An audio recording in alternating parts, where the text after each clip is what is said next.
Now, let me talk to you about native spirituality. I could have said indigenous spirituality or Aboriginal. In Canada, we use the expression First Nations. So, although they might have lots of things in common, we're also talking about lots of diverse groups. There isn't just one native spirituality. There are a lot. Here's a map. The different colors represent linguistic groups. So these are families of languages. Everything in yellow, for example, is the Algonquian languages.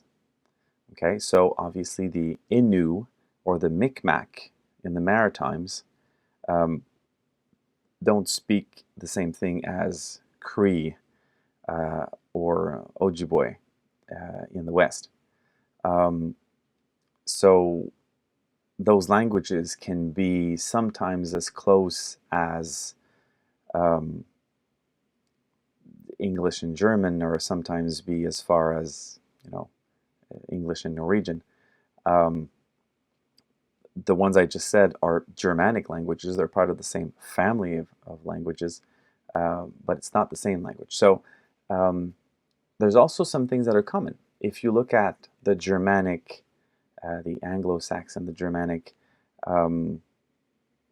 language, if you look at the Germanic cultures, some things are common compared to those who have Romantic languages or Semitic languages.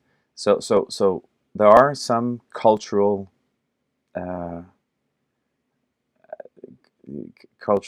characteristics that are the same, but inside a family of languages, obviously there's a diversity of languages, and so even a diversity of nations within them, even with the same specific language. But still, when I look at this map, I like to think that when my ancestors, who arrived in the 1600s from France, things would be so different if the colors you see would have been separate countries. And so my ancestors would have went to the embassy to meet the Iroquois, because I'm in the region of Montreal where the Iroquois used to be, close to the Mohawk as well, where there are the Six Nations Confederation. And so, there would have been an embassy and say, well, we'd like to immigrate, and, what are the rules? How does it work? We want to be part of your society. And, that's what it could have looked like. It's not the case. That's not how history played out. But it has to be noted that the way the explorers and mostly the settlers arrived is very different from what happened with the Spanish settlers that were really conquering the land, and then with the English, starting with New England, but then spreading in the rest of the land westward.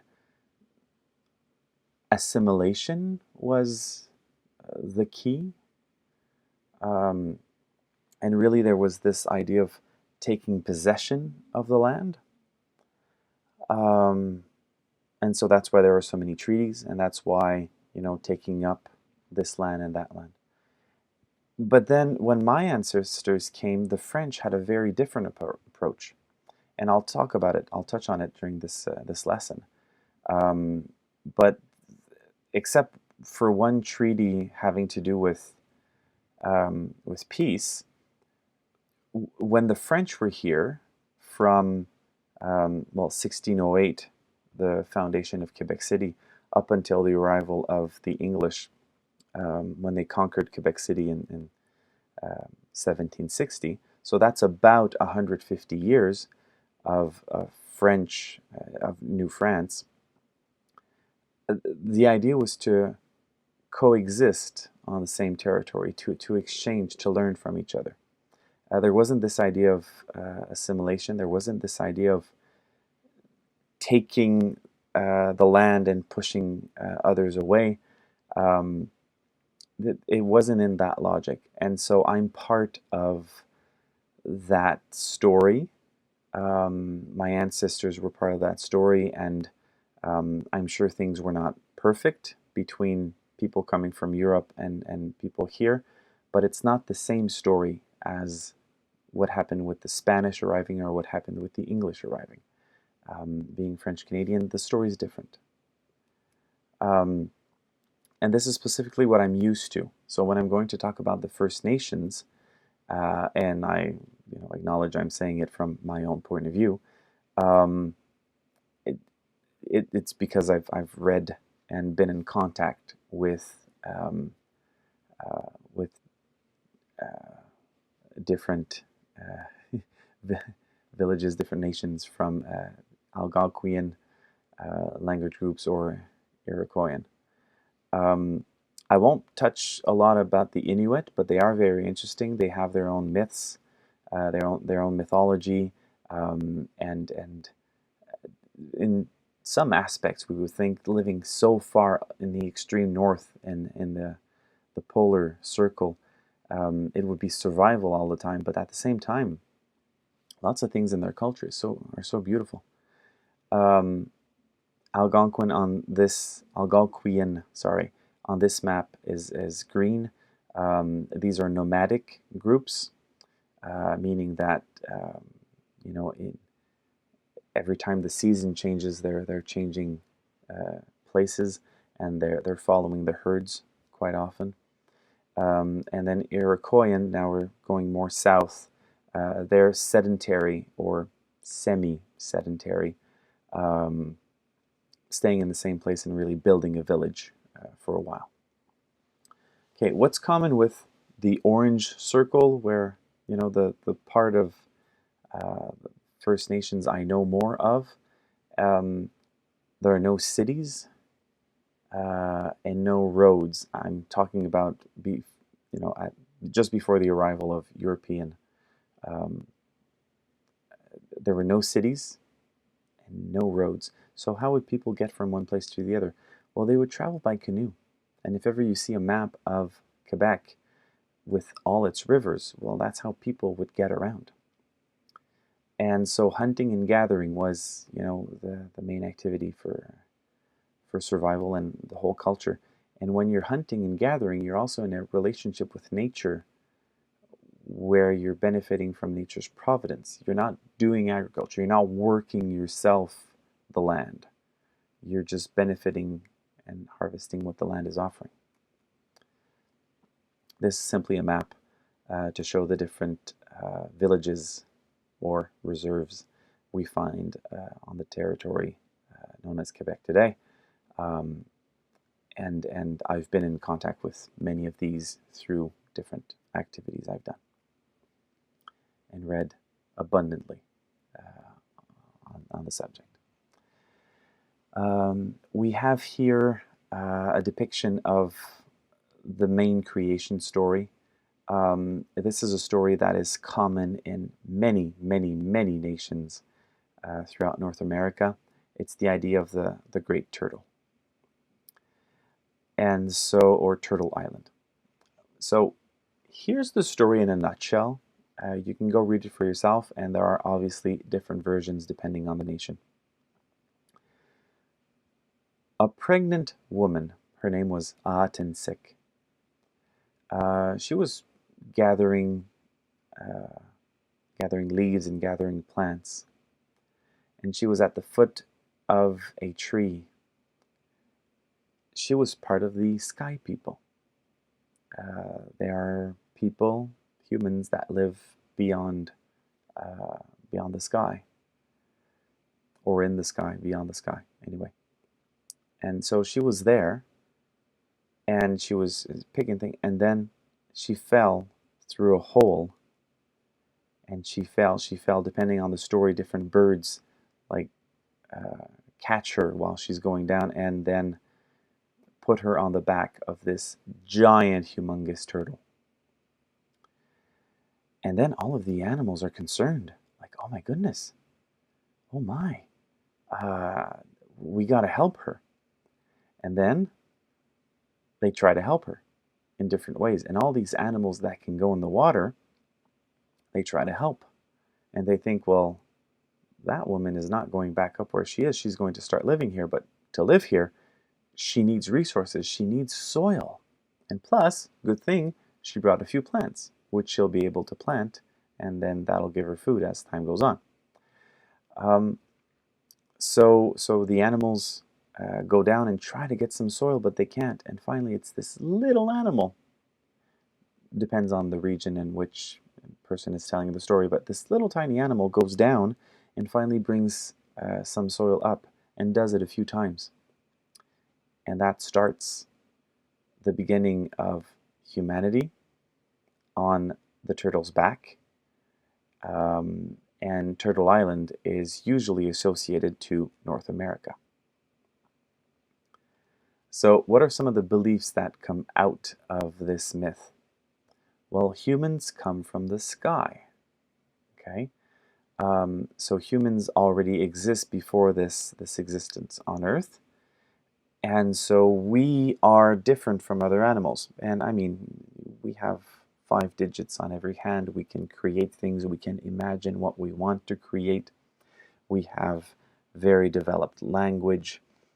We can walk up straight. I mean, we wear clothes. We use tools.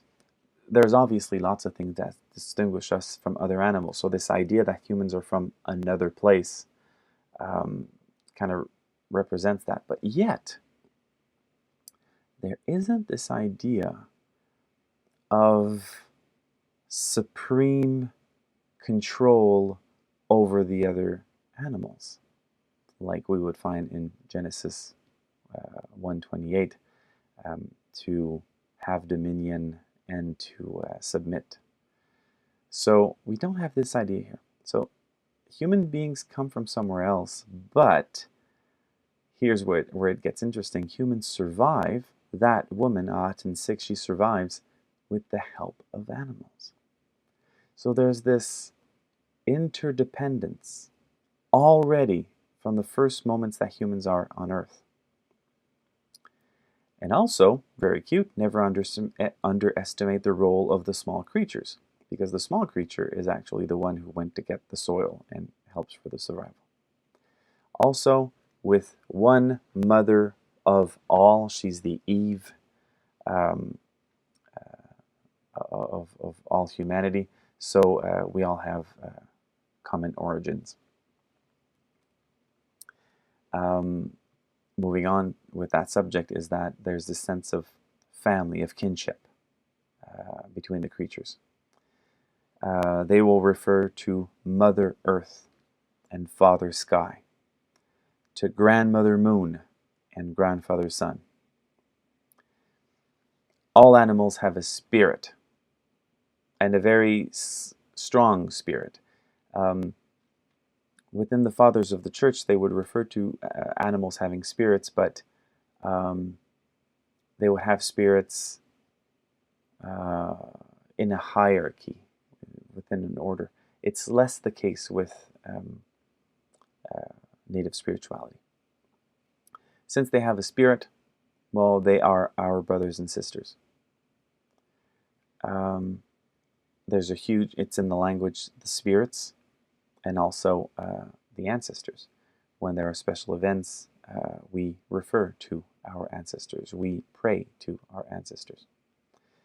And also, there's one creator spirit, one creator God, Gitchimanitu, which is kind of interesting, because when we go back and how Judaism and Christianity developed, they developed surrounded by nations that had a whole pantheon of gods. They had so many gods. And so always they had to impose this idea that, no, there's only one God. When the missionaries arrived here in North America, they discovered that there is one creator God, Gitchimanitu. There are other spirits, there's kinship in nature, but there aren't other gods. So that was kind of an interesting comprehension. Interrelations and interdependence. I put the drum here because I remember this explanation from a native elder, and she was explaining through a drum like that the interdependence. She says, see how creation is woven all together? If ever some of these are cut, well then everything can break apart. So that's one of the teachings that are really important, that come over and over again. We are related to the other creatures around. We are interdependent. We depend on them, they depend on us. Very extremely important concept of 7 generations, and it goes both ways. So usually they can, well, a certain native can name one's ancestors, and it can go up to 7 generations. And then one's actions during his or her whole life must be beneficial for their descendants down 7 generations. Okay, so there's this sense of place and also a huge sense of time within native cultures. Got to talk about the 4 directions, and specifically with the medicine wheel. You see it here, has 4 colors, and the number 4 is very important, is a sacred number for the natives. So I've seen it many times with this color pattern. Obviously, we can use the same colors, but sometimes some colors are reversed. But here you have the example I'm used to. So you have north, east, south, west. There you go, but number 4 can also represent spring, summer, fall, winter. Also air, fire, water, earth. So that there's also baby, child, adult, and elder. Okay, so the number 4 to describe different things comes over and over and over again. And there are also 4 sacred plants. I'll take a moment to describe those. So cedar, start with the one on the bottom. We'll use cedar just for example in some ceremonies where we build a certain tent, and then we're going to put cedar on the ground. First of all, it just smells beautiful. It smells great. Also repels most insects, so that's great news. What's the symbolism for cedar? It's healing and protection.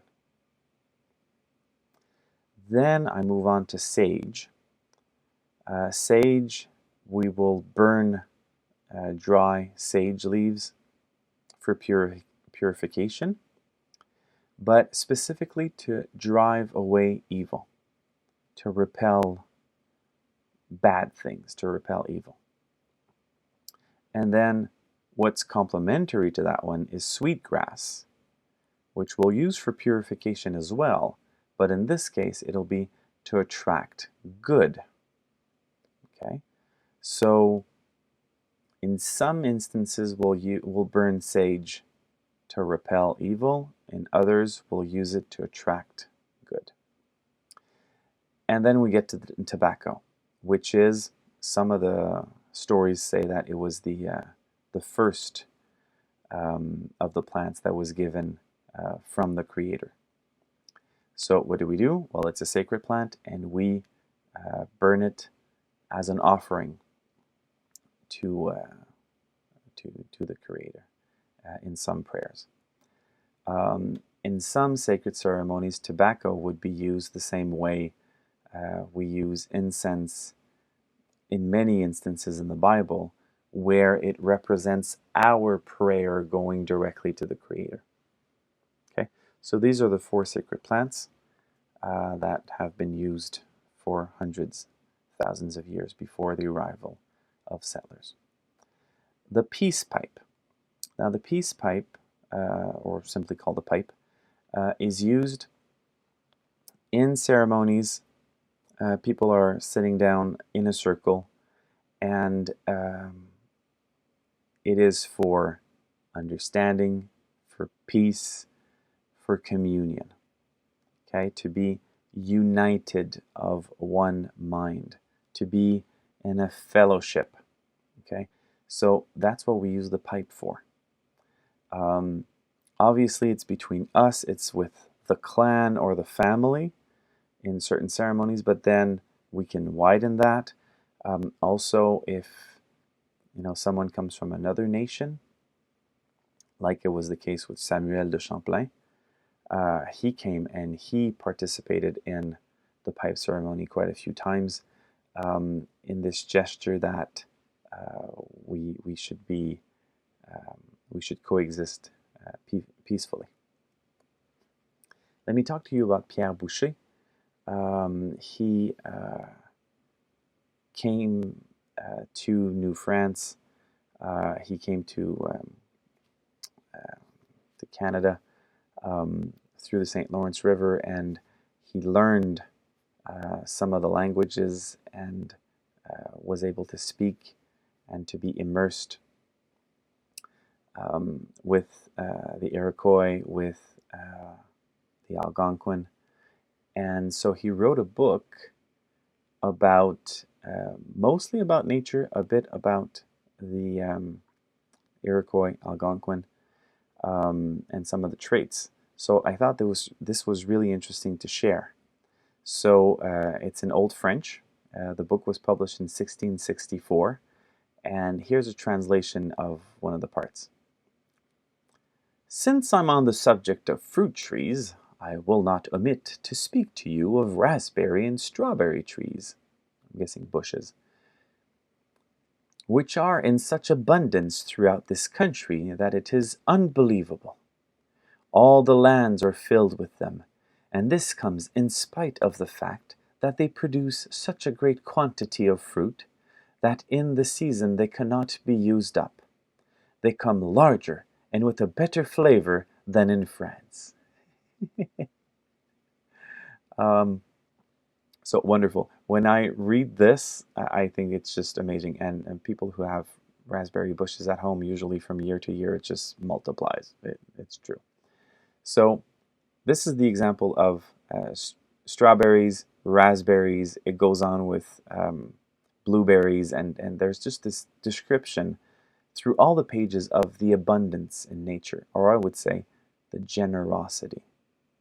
So nature is being generous with us. And what happens with the natives, particularly the Algonquin, who are nomad and who are very, very egalitarian society, well then it has it's a very important value in native cultures. I'll read you this part. Generosity among them is esteemed. Hence, the chiefs are usually poorer than the others. For when they begin to be apparent, meaning when a chief starts as a chief, they give everything to attract the affection of their people, who then give them many presents and feed them when they begin to grow old. So what do we see here? We see on this land generosity of nature and generosity of within the people. So they do not have at all this idea of owning the land and owning much as individuals. It's the other way around. It's receiving from the land and receiving from each other. And this brings me to the idea of reciprocity with nature. We see an elder woman on top showing how to do traditional hunt. And once the animal is killed to feed, obviously a moose can feed lots of people, well then there's this reciprocity. We took a life from nature, well, then we have to give back a certain way. Sometimes it's a clipping of hair, nails, giving back something. The same thing for the berries on top. There's this reciprocity. For the First Nations, we do not take from nature, we receive. So we must give back. Okay, this idea of not taking but receiving, it's strange because it's so close, but it's not the same thing. Now the Iroquois, they didn't follow the land. They didn't have to because they had three plants growing together. Now I'm talking about agriculture within the Iroquois nations, Iroquoian nations. For all this language family, they would grow these foods. But it wasn't the case for the Algonquian, who were nomads. They did not do agriculture. They were simply hunter-gatherers. In the case of the Iroquois, they did agriculture and they hunted. So they didn't hurt animals. There wasn't any animal husbandry. They were still hunters. But they did have this type of agriculture, which is really interesting because these three work together. The corn grows vertically, the beans wrap around, the beans also give nitrogen to the soil, which help the two other kinds of plants to grow, and then the squash are on the ground, and their big leaves helps the soil to keep its moisture, and it stops lots of the weeds to overrun. So these three would bring balance to the soil, and they could continue doing it for 10, 20 years, no problem. After that, I think the main reason is because of the arrival of pests, since the production was always done in the same place. So also, the Iroquois, staying in the same place, they would cut the trees more and more constantly to build, and also Canada's a cold place, so they needed all this wood for fire. Well, then after a while, they saw that the abundance, the generosity from nature was going down. So then it was time to move and build a village, many kilometers away, to let the territory renew itself.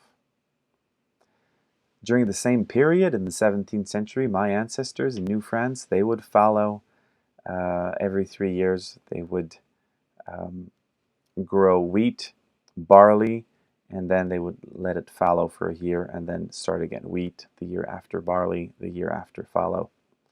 And that's how they did it. They could have learned a thing or two from native neighbors. And then this concept of cohabitation on the land. So Samuel de Champlain, he created alliances with the Innu and the Algonquin, and tried dialogue with the Iroquois. Didn't work very well. But there was this very important value for the French arriving in North America, which was completely different, and they did not desire assimilating the natives or taking the land from them. That was not the intention. And obviously the French did not come as conquerors either. So was it perfect? Probably not. But was it excessively arrogant? No, either. What I read from Pierre Boucher describes an admiration for the First Nations and a desire to live with. There. Then evangelization. So as of 1615, the first Franciscans arrived. They were the first to evangelize, but that lasted only a while. They did meet the Innu, the Micmac, the Huron, and those nations are still still believe in Christ today. And maybe for a first introduction, the Franciscans were a good idea. They're very humble. They're interested in other people. But the Jesuits were better equipped because their training lasts much longer. And, well, they do have the reputation to be really smart. And so the Jesuits, when they arrived, they would write a lot about all their observations. And the first objective was that other missionaries being formed in France could arrive and know better and then continue from there. The most renowned of them is Saint Jean de Brébeuf. So Brébeuf was a French Jesuit missionary from 1625. He worked there mainly with the Huron, the Wendat, for the rest of his life. He learned their language and culture and wrote extensively about each. He composed the Christmas song we know as the Huron Carol, which in Huron was Jesus Ahatania. In 1649, Jean Brébeuf and Gabriel Lallemand were captured when an Iroquois raid seized a Huron village. Along with the Huron captives, the missionaries were ritually tortured and killed in March 1649. So,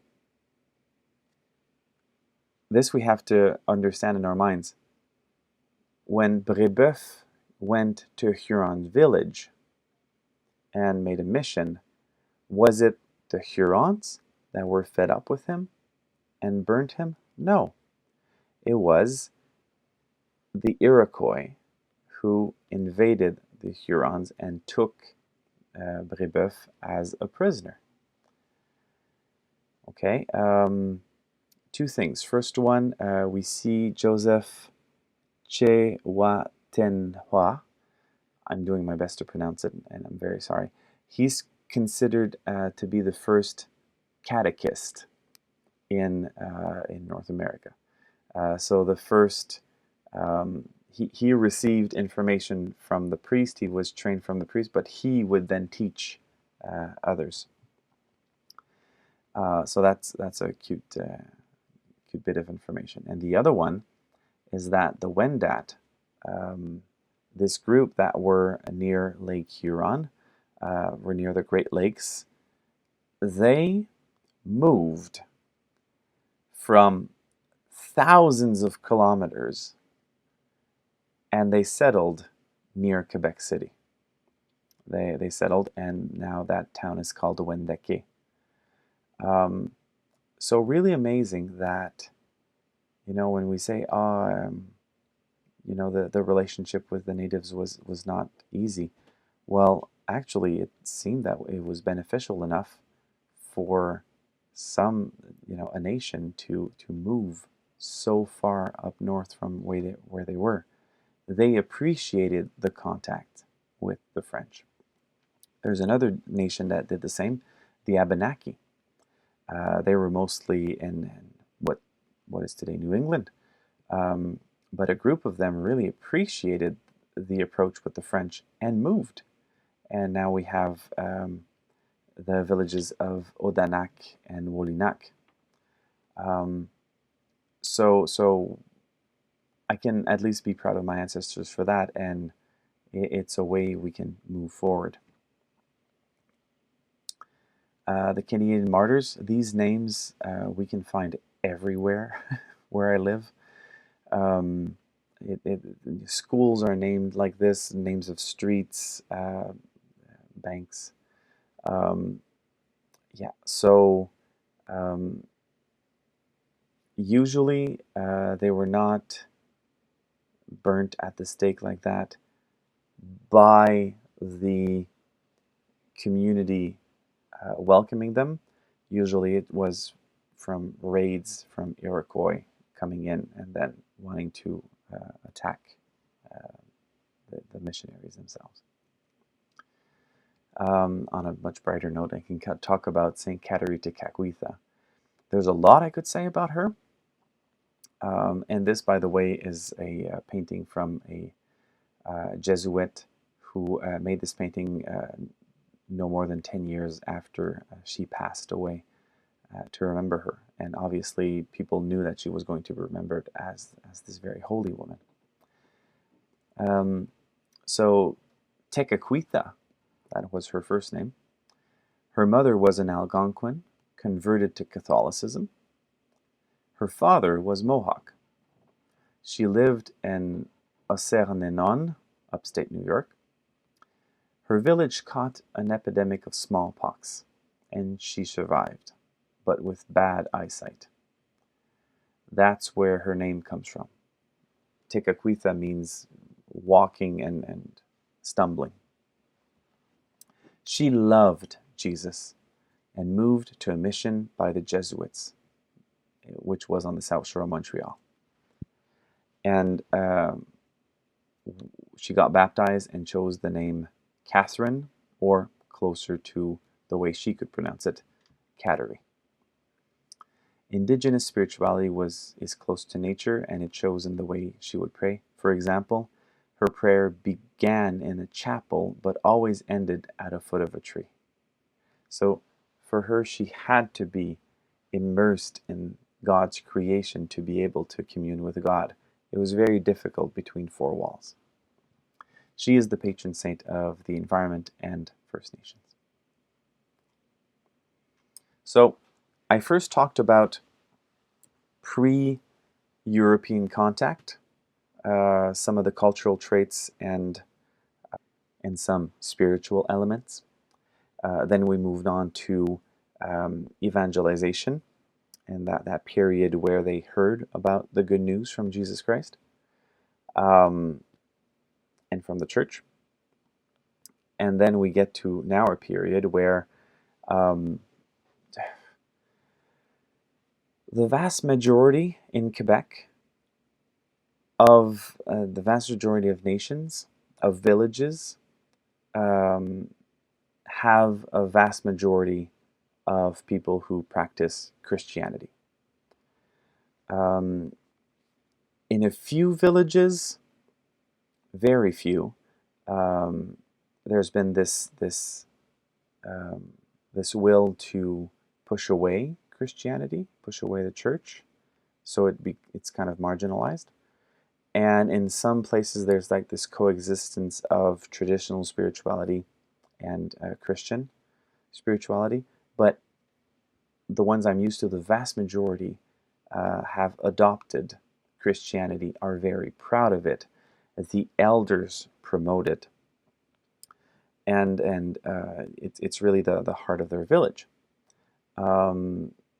So now the question is, what's the emphasis we find in native Christianity? What traits of Christianity are emphasized among the First Nations? So let's explore that, and maybe it will inspire a spirituality of creation. Most of the information I got comes from these two theologians,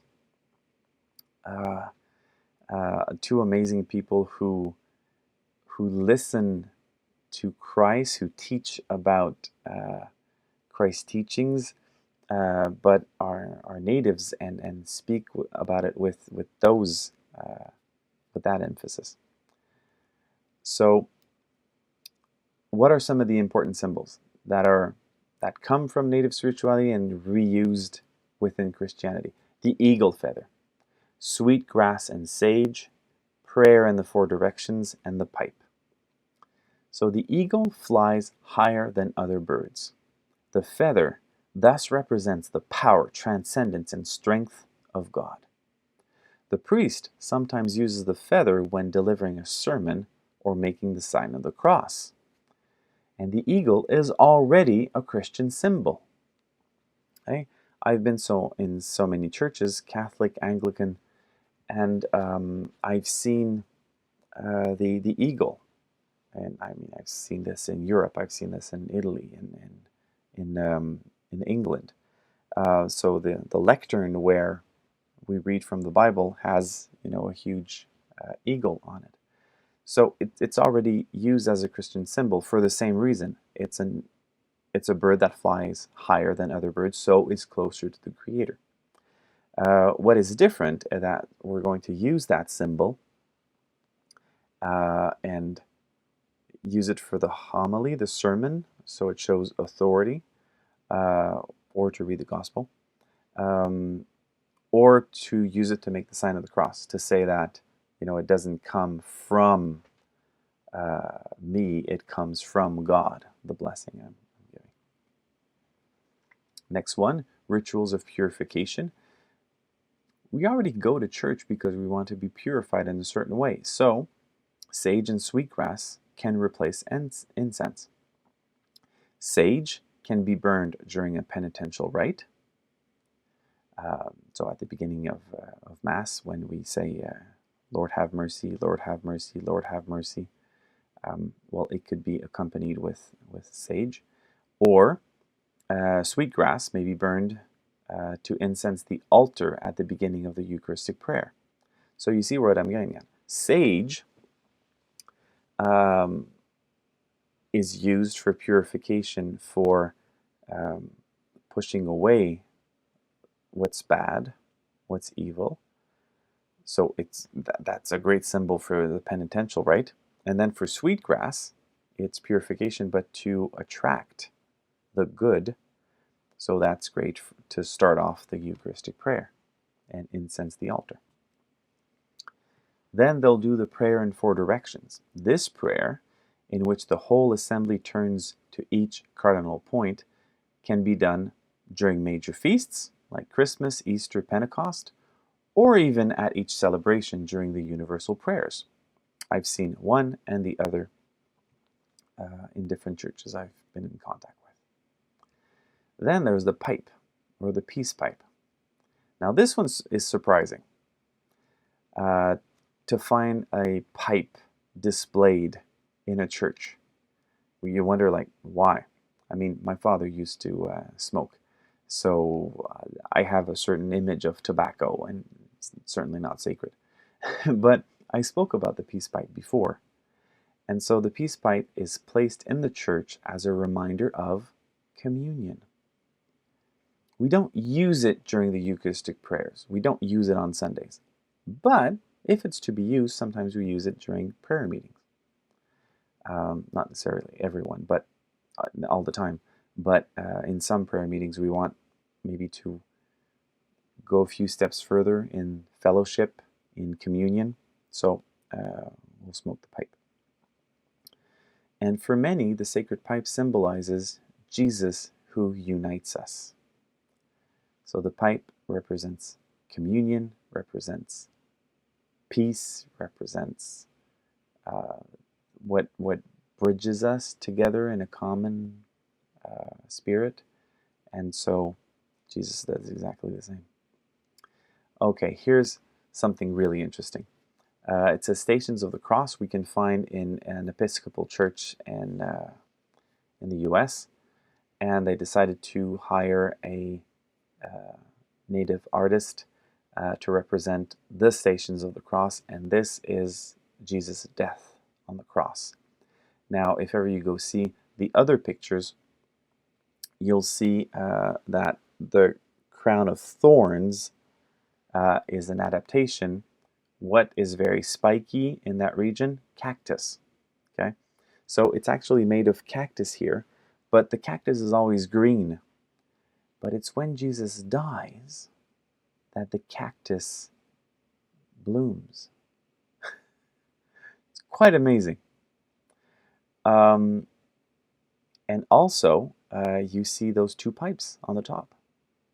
And so, for any native, the pipes there represent reconciliation. They represent communion and peace. Okay, so Jesus dies. He gives his life. So already this blooming is new life, thanks to him giving his life. And he dies for reconciliation. And that is exactly what is conveyed in the letter of Paul to the Colossians. For in Christ all the fullness of God was pleased to dwell, and through Christ God was pleased to reconcile to himself all things, whether on earth or in heaven, by making peace through the blood of his cross.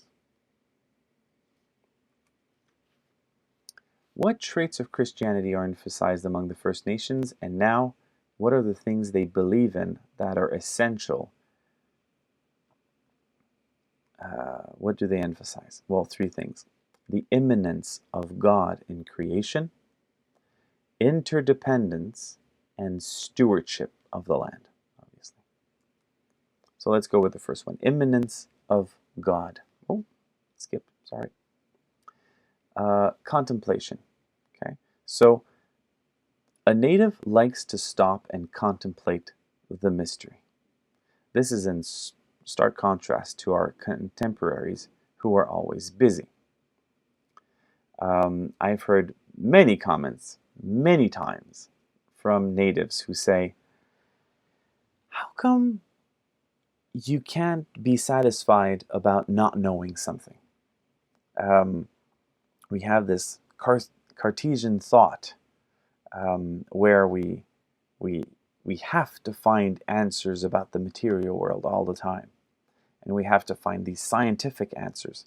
But we don't dwell in the mystery of them. We don't contemplate to find existential meaning to the things that surround us. We just want these scientific explanations. And one of the passages that might inspire them very much, well, I mean, probably does inspire them very much, is Job 12.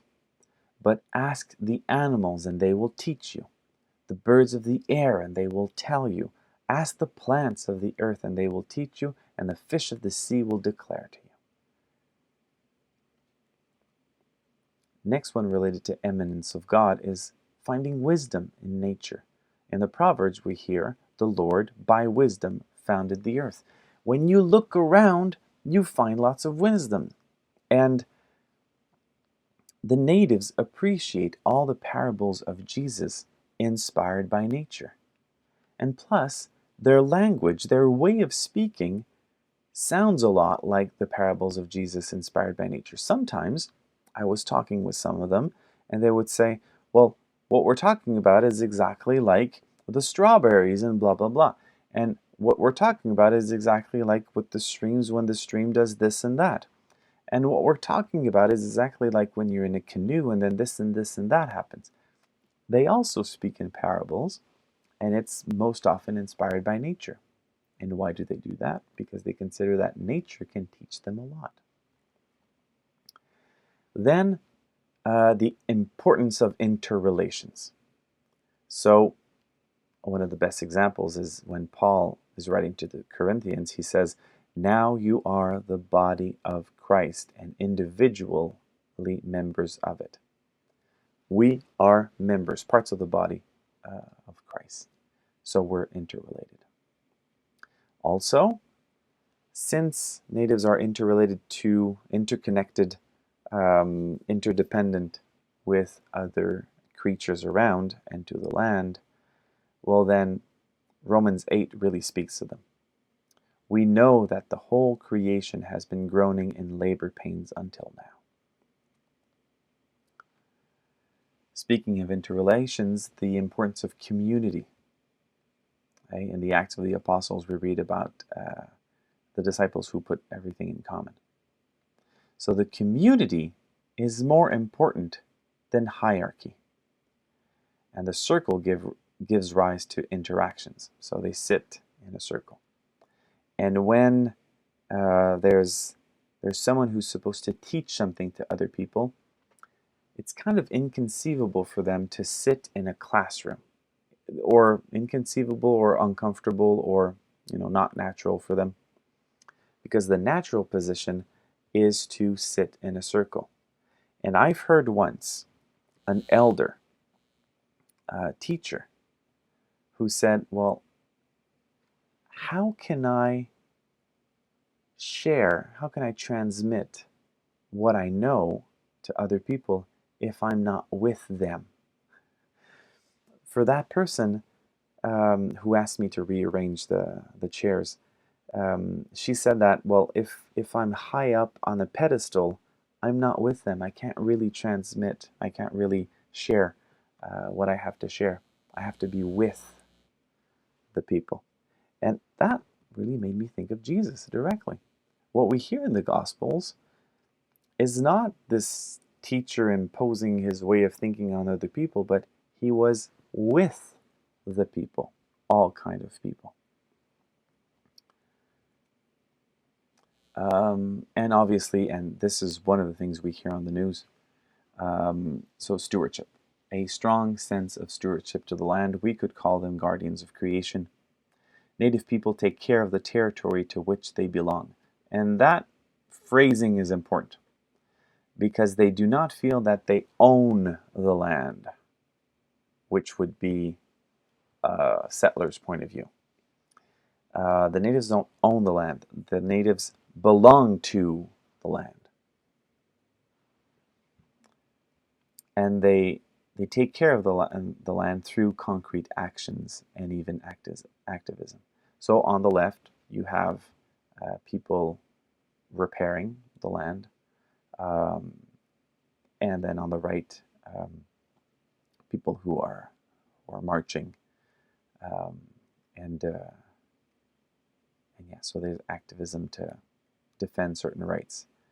And sometimes it doesn't even have to do with their reserve directly, their village. It has to do with their traditional territory. Because all of their legends and stories have to do with these parts, and it's part of their identity. So if we're going to break or damage, it hurts them.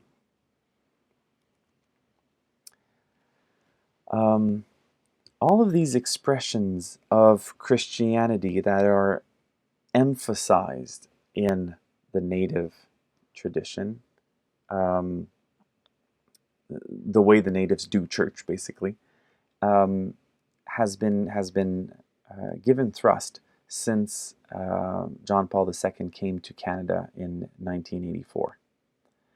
And he made three specific speeches where he involved natives. So here's one of them. And you'll feel that there's great respect for these traditions, and also historically we haven't given enough value to them, and so we have to give enough space to the natives to really shine their Christian emphasis and teach us things that we don't know.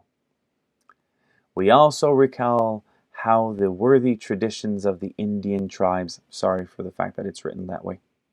I think if it were in 2000 something, it would be written First Nations, but in 1984 we were still stuck with that expression. Were strengthened and enriched by the gospel message.